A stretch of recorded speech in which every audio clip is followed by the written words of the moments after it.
guys, welcome back to another day here at Two Eagles Garage. We're gonna do a little repair on the 96 Isuzu Rodeo today. This is the blower motor resistor, and for some reason it's not working. I know the reason because I've already taken this apart, but if you will look closely on here, it says, let's see if I can get that in the frame. It says do not repair. You can go ahead and ignore that at your own risk, like I'm going to. And you take and see these little tabs right here. Go ahead and take your screwdriver and you pry all of them in, all the way around. I've already done that, and that will allow you to pop it apart like this right here, and then you get into all the inner workings. See the solder joints? Well, here is the problem with this one.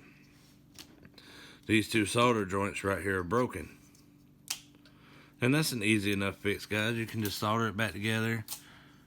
See the two broken solder joints? I'm trying to make sure I keep you guys in view here, but you can clearly see they're broken. I've got my soldering iron warming up, and we're gonna get these soldered up, guys.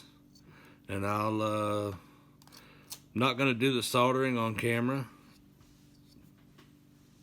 because y'all seen me do enough of that, but I will bring you guys back and show you the finished product.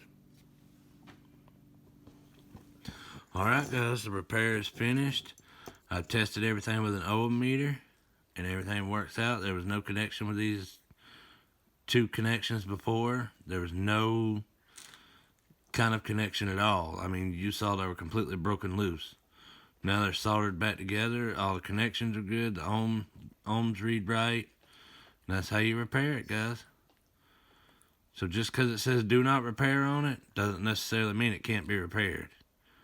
Just takes a little time and a little bit of effort. This right here is nearly a $50 part at the parts place. So I just saved myself roughly 50 bucks. Alright guys, it's Two Eagles Garage signing off with another video. Y'all have a great day.